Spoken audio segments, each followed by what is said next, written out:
വയനാട് ചൂരന്മലയിലും മുണ്ടക്കയിലുണ്ടായ വിപത്ത് ഒരുപക്ഷെ കേരളം കണ്ട ഏറ്റവും വലിയ മഹാവിപത്താണ്. അതിലൂടെ ഐക്യദാർഢ്യം പ്രഖ്യാപിക്കുക, അതിലൊരാളായി മാറാനുള്ളൊരു മനസ്സ് നമ്മൾ ഉണ്ടാവുക എന്നുള്ളതൊക്കെ മനുഷ്യരിൽ ഉണ്ടാവേണ്ട ഒരു സാധനമാണ്.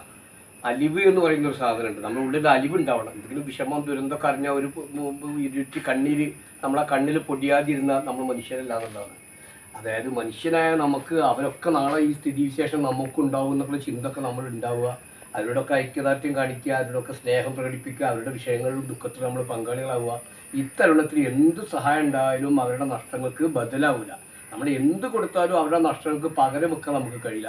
എങ്കിൽ പോലും ഇപ്പോൾ അടിയന്തരമായിട്ട് അവരെ സഹായിക്കുക എന്നുള്ളത് നമ്മുടെ വളരെ കർത്തവ്യമാണ്. ഇപ്പോൾ നമ്മുടെ ഇടത്തിൻ്റെ ഇടം കലാവേദി കലയക്കാട് ഇടം കലാവേദിയുടെ ബാലമിത്രങ്ങൾ ഇവിടെ ചെയ്യാനെടുത്ത തീരുമാനം വളരെ ഉചിതമായൊരു തീരുമാനം. അത് വളരെ കനിവാർന്ന സ്നേഹമാർന്ന വലിയൊരു മഹത്തായ തീരുമാനമാണ്. നിങ്ങളുടെ ചുറ്റുപാട് ഒഴിവാക്കപ്പെടുന്ന സാധനങ്ങൾ വിറ്റ് അതിൻ്റെ ഫണ്ട് അവരിലേക്ക് എത്തിക്കുക. അതിപ്പോൾ ന്യൂസ് പേപ്പർ ആയിക്കോട്ടെ, ബോട്ടുകളായിക്കോട്ടെ, മാസികകളായിക്കോട്ടെ, എഴുതിയ നോട്ട്ബുക്കുകളായിക്കോട്ടെ, ഇതിൻ്റെയൊക്കെ കിട്ടുന്ന സമ്പത്ത് അവരിലേക്ക് എത്തിക്കാനുള്ള മനസ്സ് എൻ്റെ പ്രിയപ്പെട്ട കുട്ടികൾ ഉണ്ടായെന്നുള്ളത് ശ്ലാഘനീയമായൊരു കാര്യമാണ്. ഈ കാലത്ത് നമുക്കുണ്ടാവേണ്ട ഏറ്റവും വലിയത് നമ്മുടെ സഹജീവികളോട് നമ്മൾ കാരുണ്യം കാണിക്കുന്നുണ്ട്. പ്രത്യേകിച്ച് ഇത്തരുണത്തിൽ നമ്മളൊക്കെ മനസ്സിലാക്കേണ്ട വിഷയം, അവരൊക്കെ പ്രയാസം അനുഭവിച്ചിട്ടുണ്ട്.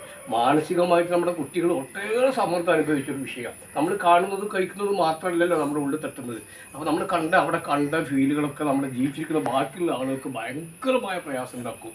ബാക്കിയുള്ളവരൊക്കെ മനുഷ്യൻ മണ്ണിൽ ഉടലെടുത്തത്, മണ്ണിലാണ് നമ്മൾ അടക്കം, മണ്ണിൽ നിന്നാണ് നമ്മൾ തുടങ്ങിയത്. ഈ അടക്കമൊക്കെ മണ്ണിലെടുക്കും, അവരെ മണ്ണിൽ ലയിച്ചു പോർക്ക് മണ്ണിൽ ലയിച്ചു കഴിഞ്ഞു. അതിലപ്പുറം ഇതിൽ സാക്ഷിയായ ഒരുപാട് കുഞ്ഞു മനസ്സുകൾ വലിയ നൊമ്പരം അനുഭവിക്കുന്നത്, വലിയ പ്രയാസമുണ്ട്. അവരിലൊക്കെ ഒരു കുട്ടിയോട് ഞാൻ ചോദിച്ചപ്പോൾ കുട്ടി പറഞ്ഞത് സ്കൂൾ ബാഗ് പോയി അതായിരിക്കും വലിയ നഷ്ടം എന്ന് പറഞ്ഞു. കുട്ടിയെ സംബന്ധിച്ചോളം കുട്ടിക്ക് വലിയ നഷ്ടം തന്നെയാണ്. അവൻ്റെ ആ സ്കൂൾ ബാഗ് പോയി എന്നുള്ള നഷ്ടം അവർക്ക് ഭയങ്കര നഷ്ടമായി തോന്നി എന്നുള്ളത് ആ കുട്ടിയുടെ ഒരു ലക്ഷ്യങ്ങൾ ഉണ്ടാവും കുട്ടികൾക്കൊക്കെ. അപ്പോൾ അതിനൊക്കെ മങ്ങൽ വെച്ചിട്ട് അതിനോടൊക്കെ ഐക്യദാർഢ്യം പ്രഖ്യാപിച്ചുകൊണ്ട് നമ്മുടെ ഇളം മനസ്സുകൾ, നമ്മുടെ കുഞ്ഞുങ്ങൾ അത് മനസ്സിലാക്കണം. അവിടെ ഒരുപാട് കുട്ടികളുണ്ട്, അവർക്കും നമ്മുടെ വികാരവും നമ്മുടെ വിചാരമൊക്കെ തന്നെയുണ്ട്. ഒരുപാട് അമ്മമാർ നഷ്ടപ്പെട്ട കുട്ടികൾ, ഒരുപാട് കുട്ടികൾ നഷ്ടപ്പെട്ട അമ്മമാർ, ഒരുപാട് നിലക്ക് പ്രയാസം അനുഭവിക്കുന്ന, അക്ഷരാർത്ഥത്തിൽ നമുക്ക് പറഞ്ഞറിയിക്കാൻ കഴിയുന്നതിന് അപ്പുറത്തേക്കുള്ള പ്രയാസമാണ്. അപ്പോൾ നിങ്ങൾ അറിഞ്ഞിട്ടുണ്ടോ, ഇന്നലെ പോലും നമുക്ക് ചെന്നെത്തിപ്പെടാത്ത ഭാഗത്ത് നിന്ന് 4 മൃതശരീരങ്ങൾ കാണുകയുണ്ടായി. അത് ഇന്നലെ എടുക്കാൻ കഴിഞ്ഞിട്ടില്ല. ഇനിയിപ്പോൾ വൈകിട്ട് എടുത്തോന്ന് എനിക്കറിയില്ല. അപ്പോൾ ഞാൻ പറഞ്ഞു വരുന്നത്, അത്രയും പ്രയാസമുള്ള സ്ഥലങ്ങളിൽ അന്ന് കാണാൻ കഴിയാത്ത പിന്നെ നമ്മൾ കാണുക. അപ്പോൾ നമ്മളൊക്കെ ചിന്തിക്കുന്നതിലേക്ക് എത്രയോ വലിയൊരു മഹാ ആപത്തുണ്ടായിരുന്നു.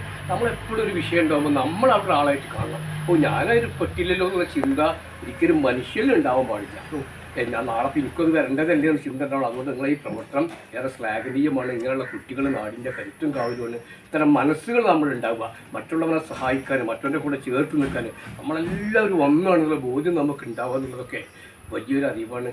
അതൊക്കെ നമ്മൾ വേണ്ട രൂപത്തിൽ ഉപയോഗിക്കണം. അതിനേക്കാളും മഹത്തമായൊരു അറിവില്ല. ഇടം കാലാവേദി ചെയ്യുന്ന ഈ പ്രവർത്തനത്തിന് എല്ലാവിധ ഭാവുകളും നേരുന്നു. എന്നെ അവസാനം